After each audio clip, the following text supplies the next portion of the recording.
part of, I talk about a lot of habits that can help build trust.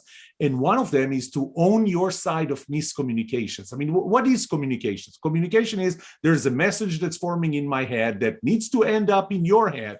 But how does that happen? So it goes through my mouth. Did it ever happen to you that what the words that came out of your mouth were completely different than what started in your head?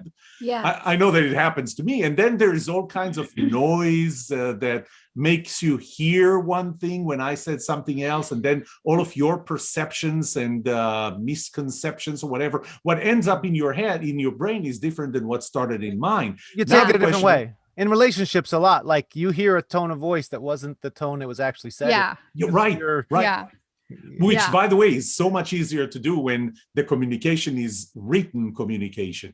Oh, you know, one of the examples I give in my workshops is I write the words, no, thank you. And I ask someone to read, what does it mean? No, thank you. And the first person reads it and says, no, thank you. So it's like, you're offering me something and I say, no, thank you.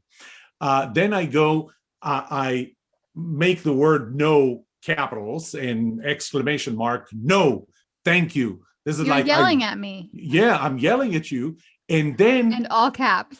Think about this, Carla Jo. Let's see if that works. We're doing this live without trying it first. Let's do it. How about if it says no, comma, think, and the word you is capitalized? What does that mean? That means no, but I really appreciate that you asked me that. You know, that's, yeah, it's great. It's almost like they said thank you and I was like, no, thank you. There you go. No, thank you. So look at how the meaning had changed with what did I do?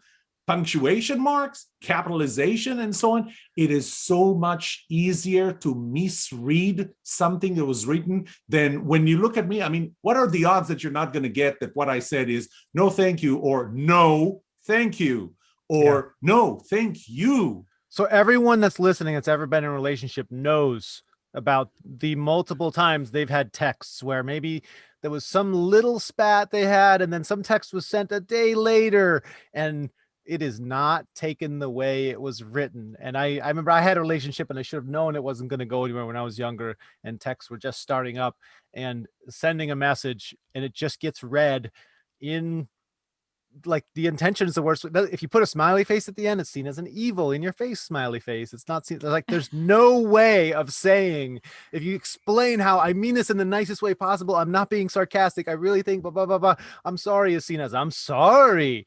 Like everything is taken the wrong way in text. Text is the worst. And think about it. I'm going to circle back to your question. All of those things are things that companies do. And those are things that make people believe certain things about the company. So when you're worried about your brand, think about, are you conveying competence?